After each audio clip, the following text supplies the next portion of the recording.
Les petites analyses Pour se la péter. dans un musée. Nous voilà face à une des femmes les plus mythiques de l'histoire de l'art. Vénus dans son plus simple appareil, sortant d'une coquille en toute simplicité. Et en 1484-85, ce qu'il se passe ici, c'est osé. Parce qu'au XVe siècle, il était plus habituel de peindre des œuvres religieuses que des scènes mythologiques. Bref, parlons contexte. Botticelli nous parle de la naissance de Vénus à côté de Chypre. Alors, on n'est pas sur une naissance classique dans la maternité du coin. On parle des dieux gréco-romains, donc forcément, il faut une arrivée sur Terre un peu cool. Et la naissance d'Aphrodite ne déçoit pas. Son papa, c'est Ouranos, la personnification du ciel. Et Ouranos va vivre une mauvaise passe quand il va se faire couper son service 3 pièces par son fils Chronos.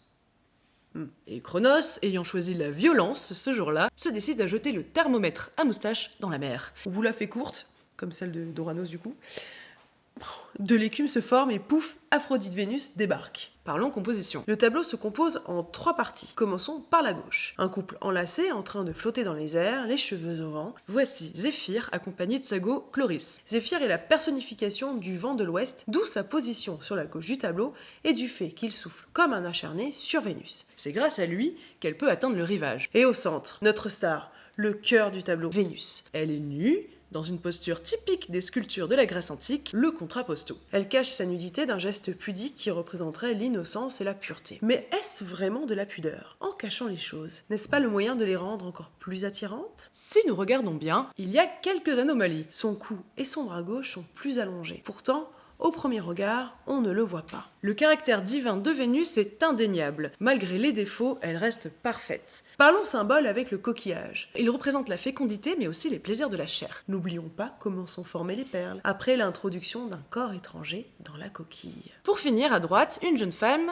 qui pourrait être une des 3 heures. Elle vient pour habiller Vénus. Elle porte un collier de myrte, une ceinture de rose, 2 symboles de la déesse. Le fait de recouvrir Vénus de ce manteau la fait entrer d'une certaine manière dans le monde civilisé. Couvrir la nudité est peut-être une manière de couvrir sa nature dite sauvage. Ce tableau nous parle peut-être d'une transmission, de la beauté du monde divin vers le monde des mortels, ou peut-être de la recherche de la beauté absolue, l'alliance entre un corps magnifique et une belle âme divine. Car au XVe siècle, la dualité est permanente. La beauté du corps est le reflet de l'âme. La Vénus nue ici est une âme pure, non érotique. C'est uniquement lorsqu'elle se vêtira qu'elle deviendra terrestre et surtout charnelle. Ce tableau nous montre donc la transition entre l'immatériel et le matériel, entre une Vénus divine et une Vénus terrestre. Encore une bonne excuse pour montrer les femmes à poil. Bien ouais, la Renaissance.